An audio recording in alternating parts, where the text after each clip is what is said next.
Hello dearest viewer, my name is Squid, and today I'll be talking about ShadowBringer. ShadowBringer is a student project made by Marshmallow Hammer. It advertises itself as a free self-game in which you play as a shadow monster trying to escape a government lab. Being a shadow creature, you take damage when you're in a light source. These lights can come from basic ceiling lights to the enemies littering the game.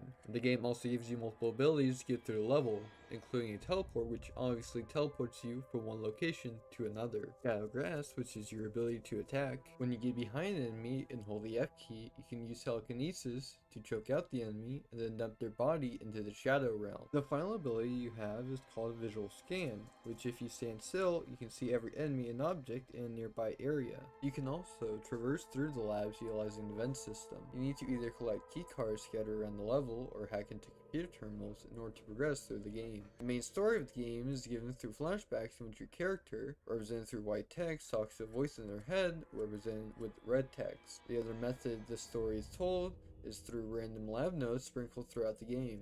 The main plot is that a research site was studying an entity they called Material X, which would react to organic materials in a symbiotic fashion. Essentially, your Venom, if he was photosensitive, instead of tendrils, you send people to 106's realm. Of course, no self-game is complete without its enemies. There are two enemies. First are the basic guards, who are quite simple.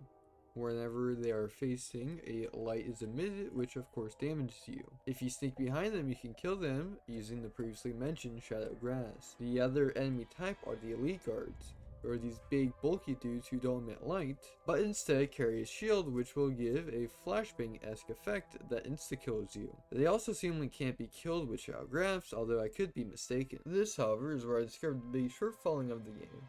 The AI for the enemies is quite idiotic.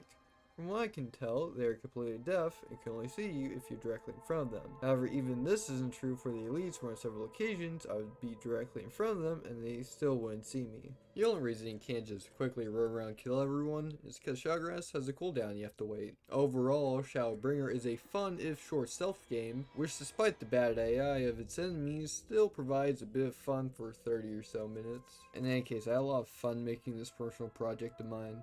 I hope you enjoyed this video as much as I did making it. I do hope you stick around for any of my future projects, and with all that, all I have to say is goodbye.